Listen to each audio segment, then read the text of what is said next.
E o nosso programa Em Foco está de volta para o seu quarto e último bloco. Quarto e último bloco, mas não chora não, que amanhã tem muito mais para você, viu?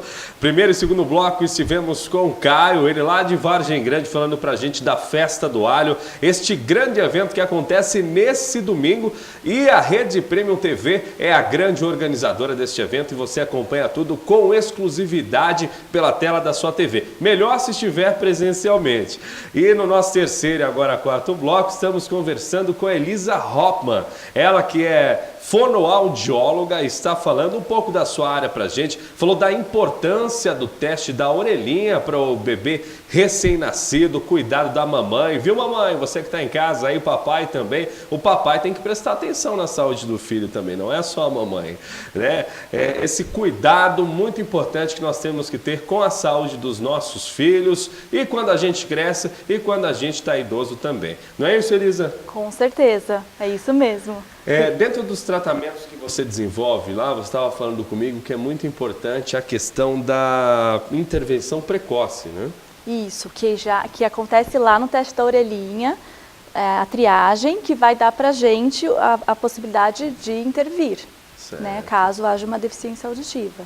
Agora, crescendo um pouco nessa escala, deixando um pouco as crianças, já tratamos as crianças, né? Tratando os adultos e idosos, qual a maior queixa, o que mais aparece ali no seu consultório de adultos e idosos para você tratar? Então, a gente recebe muito queixa assim, não estou escutando bem, estou distraído, as pessoas não me compreendem e eu não compreendo as pessoas, falam baixo, isso acontece muito, assim. E aí a gente faz a audiometria, lógico que o médico otorrino que encaminha pra gente quando tem essas queixas, e na audiometria a gente pode constatar se o paciente tem uma perda auditiva ou não, geralmente tem, né? E aí pensando em intervenção precoce que você falou, assim, quanto antes a gente diagnosticar no adulto, no idoso e já tratar, melhor para a qualidade de vida, né? Vamos supor, ele foi até o otorrino, né? Isso. E aí o otorrino colocou aquele aparelhinho ali. Isso, ele dá uma olhadinha no ouvido e tal, ouve as queixas do paciente. E aí identifica que talvez não seja dele, né? Isso, assim, talvez haja uma deficiência auditiva ou não. Aí o fonoaudiólogo, a gente faz audiometria, audiometria clínica, precisa ter bastante cuidado para prestar atenção nas queixas do paciente e com isso a gente vai, com a audiometria, o resultado da audiometria e as queixas do paciente, a gente vai testar um aparelho auditivo, selecionar e testar um aparelho auditivo que vai trazer para ele a audição. Interessante. Né? A última vez que eu fui no médico, que eu estava com esse problema, ele colocou ali um aparelhinho assim, aí colocou de novo, aí colocou outra vez, ele falou, não estou enxergando. Eu falei, doutor, desculpa, é que já tem uma semana que acabou o cotonete em casa. Aí... cotonete não... Aí deu uma limpadinha, já ouvi melhor, nem precisou de mais nada, brincadeira. Mas então, quando não é identificado no otorrino, né, as pessoas já têm ali um encaminhamento para a sua área. Tem que fazer audiometria, sempre, para a gente constatar. Inclusive a audiometria ela é muito utilizada na profissão de pessoas que trabalham com telefone, né, com headphone, também. Operadores de telemarketing, entra naquela cabine ali. Na verdade, a audiometria, a gente fala que é uma audiometria para acompanhar esses trabalhadores que usam muito a audição. E aí, nessas audiometrias, a gente constata se ele está cuidando bem da audição durante o trabalho ou não. E esses profissionais têm que fazer de 6 em 6 meses, muitas vezes, a audiometria. E a questão do aparelho auditivo para idosos? A procura é muito alta? Sim, a procura é bastante alta. A gente tem os idosos, a gente chama de presbiacusia, que é a deficiência auditiva que acontece com a idade. E em muitos casos, eles postergam um pouquinho, né, para depois ir. Então é importante, assim que perceber que o idoso, por exemplo, o familiar percebe que o idoso não está escutando bem, leva para o otorrino para fazer uma avaliação com a fono. É super importante. Então, a gente tem bastante, sim. E tem graus, né? Eu acho que ao longo da vida, dependendo de onde a pessoa é exposta profissionalmente ou da região que mora, tudo isso influi, né? Influencia. E aí, na idade avançada, né, quando o idoso, ele pode ter uma presbiacusia, que é essa deficiência auditiva por idade, mas ela pode também estar associada à vida dele, à exposição a ruído, O paciente é único, né? A gente tem que olhar o paciente, fazer a anamnese, que são as perguntinhas de como... para poder ajudá-lo e tratar. Na sua experiência, o que mais prejudica hoje a audição? Hoje, a exposição a barulhos muito altos, não só ruído, né? Porque o músico é um profissional que tem muito risco de perda auditiva e não é um ruído, né? É a música, mas é alta. Então, e o número e as horas.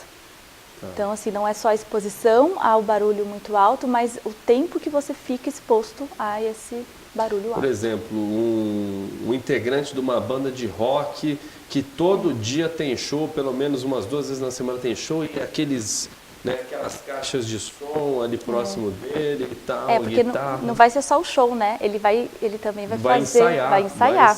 E esses ensaios também tem que ter cuidado. Então, ele precisa sempre fazer audiometria, e hoje existem protetores para músicos. É super interessante, porque daí o músico ele não perde as frequências específicas, mas ele está protegido. Elisa, quando eu era adolescente, eu ficava com fone de ouvido bem alto, assim, né? E a pessoa a 5 metros de distância ouvia o que eu estava ouvindo. E a minha mãe dizia, menino, abaixa esse volume, vai ficar surdo.